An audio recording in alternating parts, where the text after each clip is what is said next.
Subscribe now and press the bell icon. Never miss an update.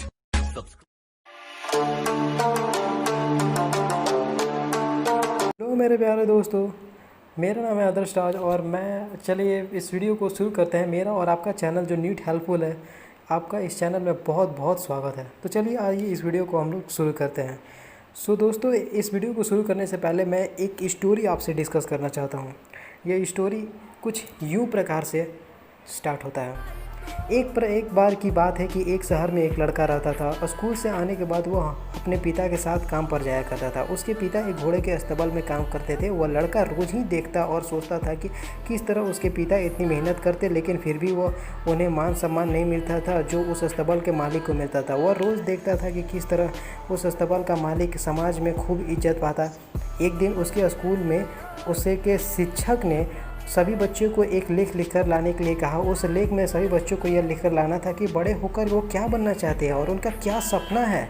और अब इस लड़के ने रात भर जागकर बहुत ही बेहतरीन लेख लिखा, जिसमें उसने लिखा कि वो बड़ा होकर एक अस्तबल का मालिक बनेगा, जहां बहुत सारे घोड़े प्रशिक्षण लेंगे। और आगे अपने सपने को पूरा विस्तार से बताते हुए उसने 200 एकड़ के अपने सपने वाले रेंच की फ़ोटो भी बना दी।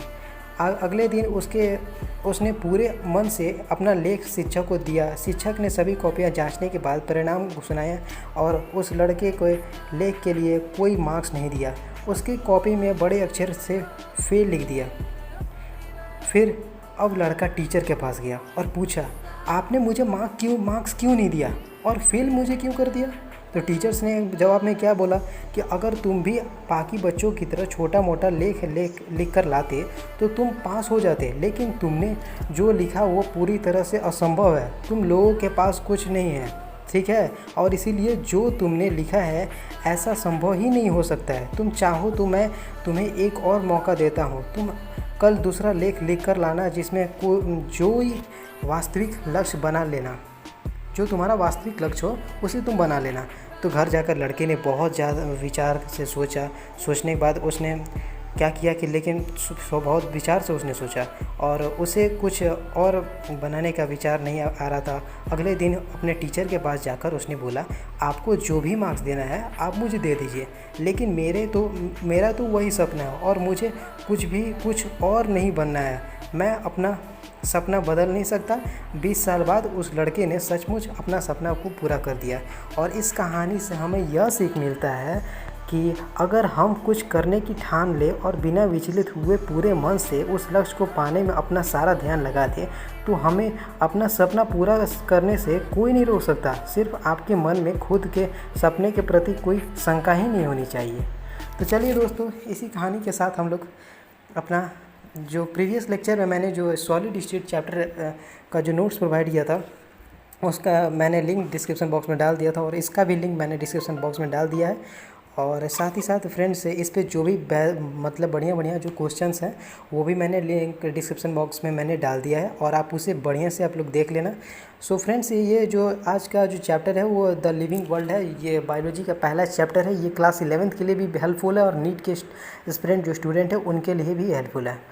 तो द लिविंग वर्ल्ड में अर्नस्ट मेयर से ये स्टोरी यहाँ पे शुरू होता है। अर्नस्ट मेयर यहाँ पे जो थे वो अपने 80 ईयर करियर में क्या क्या चीज़ में रिसर्च किए थे, ये देख लेना बहुत ज़्यादा इंपॉर्टेंट है। ये नीट में इससे क्वेश्चन आ सकते हैं।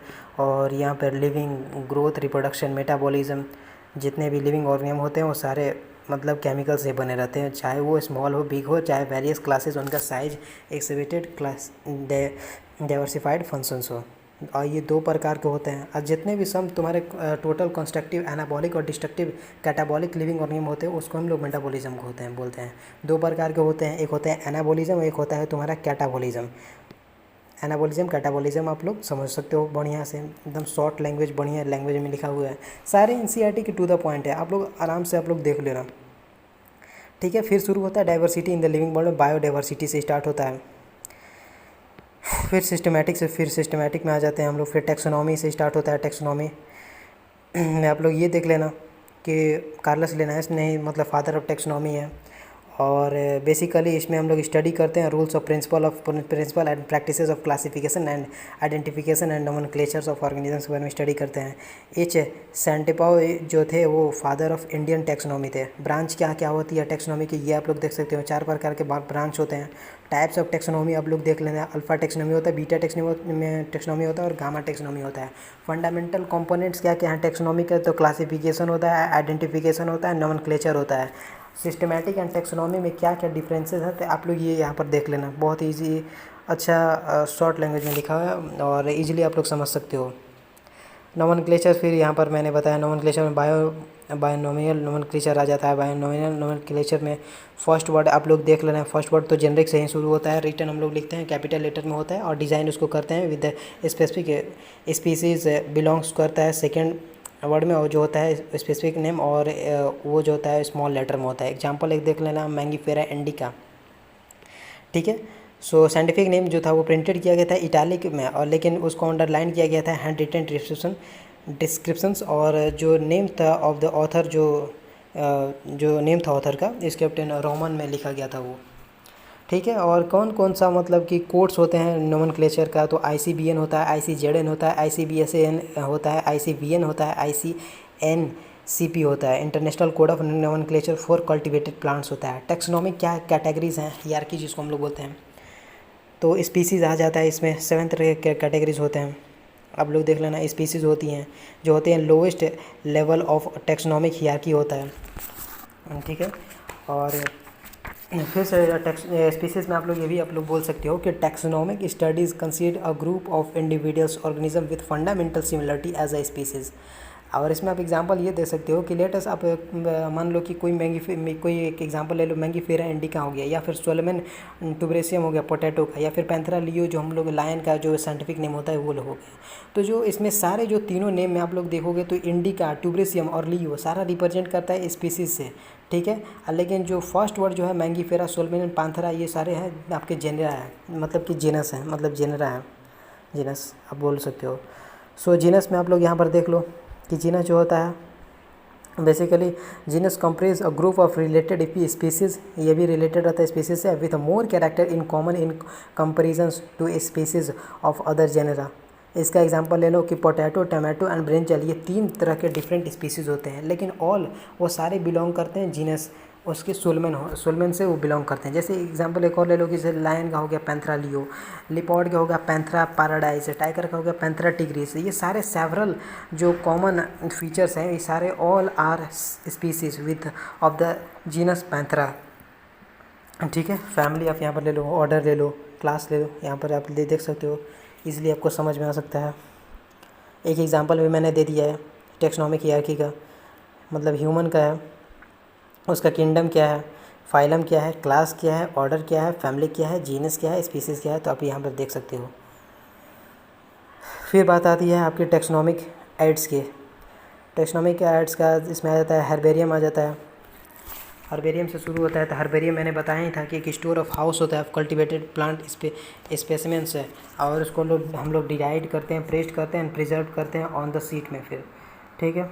और बेसिकली हर्बेरियम सीट जो होता है ना also carry a level providing information हम लोग को देता है अबाउट उसका डेट क्या था, कब था, on the place of collection, English name, local name, botanical name, family, collector name, ये सारे चीज़ आपका हर्बेरियम में ही आपको मिल जाएगा, ठीक है। और फिर आपका बोटेनिकल गार्डन बेसिकली जो फेमस बोटेनिकल गार्डन होता है वो लंदन में मतलब की है, रॉयल बोटेनिकल गार्डन जो है इंग्लैंड में है, और इंडियन बोटेनिकल गार्डन आपका जो है ये हावड़ा में है, और national botanical garden institute Lucknow में है।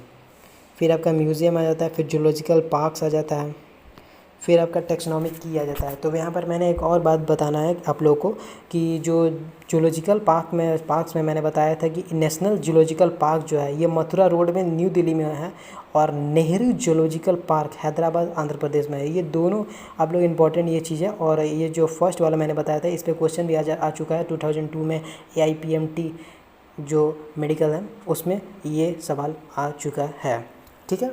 और फिर मैंने बताया था टेक्सोनॉमिक की के बारे में कि की जो होता है अनदर एक टेक्सोनॉमिकल ऐड ही होता है, हम लोग यूज करते हैं for identification of plants animal are based उनके सिमिलरिटी एंड डिसिमिलरिटीज़।